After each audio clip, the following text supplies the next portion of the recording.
If you're considering moving to Beaufort, South Carolina, or for that matter, South Carolina in general, then let's talk about why you might reconsider your move here. Here are my top 7 reasons not to move to South Carolina. Hi, I'm Sue LeFavi with Ballinger Realty, and if you have any questions along the way, please call, text, or email me. Okay, let's get started. Number 1, the weather.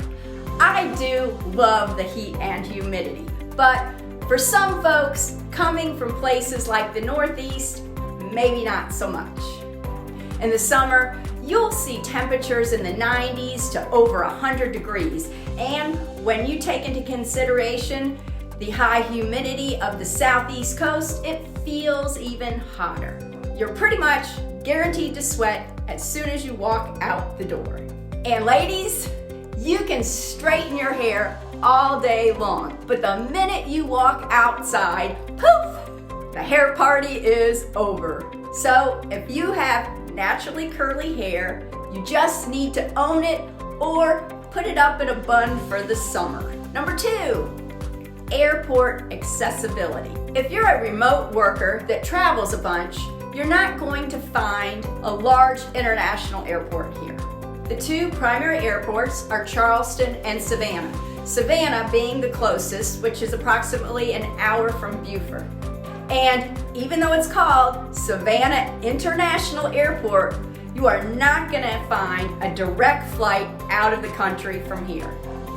Typically, you'll go through the Atlanta airport for a connection. But on the plus side, it's a small airport, and typically there are no lines of any length to get through the security.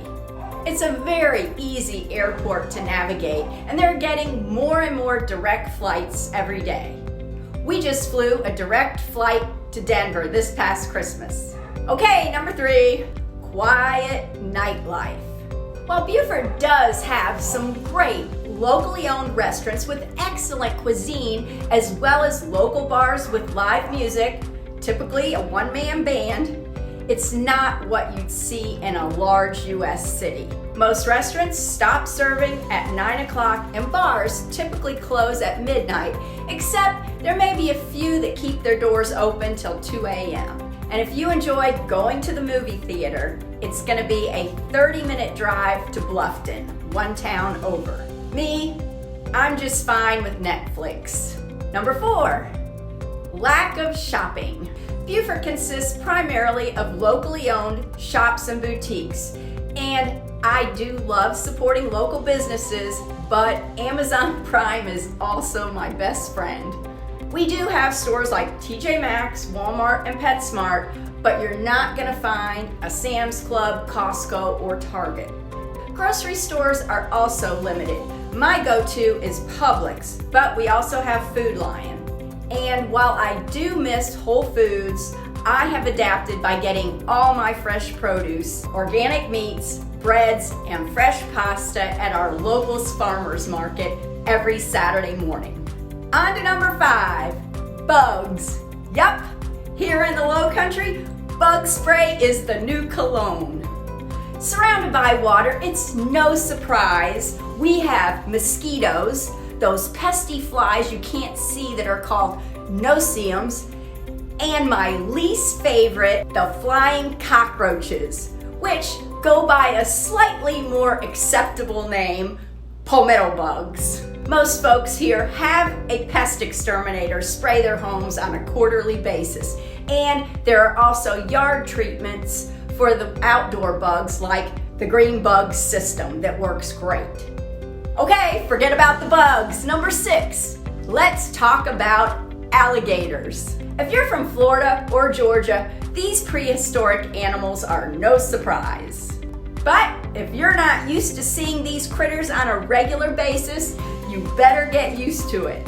You can bet in every freshwater lake or pond, it's gonna have alligators in it. Most of them are small and keep to themselves. And if they do get too large, wildlife control will relocate them. Pretty much, if you leave them alone, they will leave you alone. But it's always a good idea to keep your eyes peeled for alligators, especially when you're out walking your dog. Number 6, vehicle taxes. Every year, you will pay what is called an ad valorem tax on your vehicle, and that also includes boats. This amount is 6% of the assessed market value. On average, this will be somewhere between $200 and $400 per year per vehicle. But on the plus side, our property taxes are lower than most states, so this helps offset the cost. And number 7, this is the one I get asked most often: hurricanes and flooding. Living along the coast, it's something you learn to be vigilant about. Hurricane season is between June 1st and November 1st. The good news is, you'll know well in advance and have time to prepare. Now, if it's looking like a Category 4 or a Category 5 hurricane, which doesn't happen very often, you simply need to pack up your stuff and your pets and get to a safer area. Personally, I've lived here in the Lowcountry for about 35 years and I've never had to evacuate once, although some of my friends have had to. But as I mentioned, you do need to prepare. You need to make sure you have at least a week's supply of non-perishable food, batteries, flashlights, and ideally a generator. My husband and I learned the hard way. Back when Hurricane Matthew hit in 2016, we lost power for 7 days and didn't have water because we were on a private well. Thank goodness for our generous neighbors who had a generator and helped us run a hose over to our house for water. I had horses to feed and water, so that was a lifesaver. But our very next purchase was a generator, and we've used it several times since. The primary damage we've seen from hurricanes are primarily trees and lots of yard debris to pick up. Okay, I've got a bonus reason South Carolina might not be for you. And I hate to tell you this, but no facial tattoos. That's right. The South Carolina legislature states it is unlawful for a tattoo artist to tattoo any part of the head, face, or neck of another person. Sorry, you'll have to cross over the state line for this one. So these are the reasons South Carolina might not be for you. I hope this was helpful.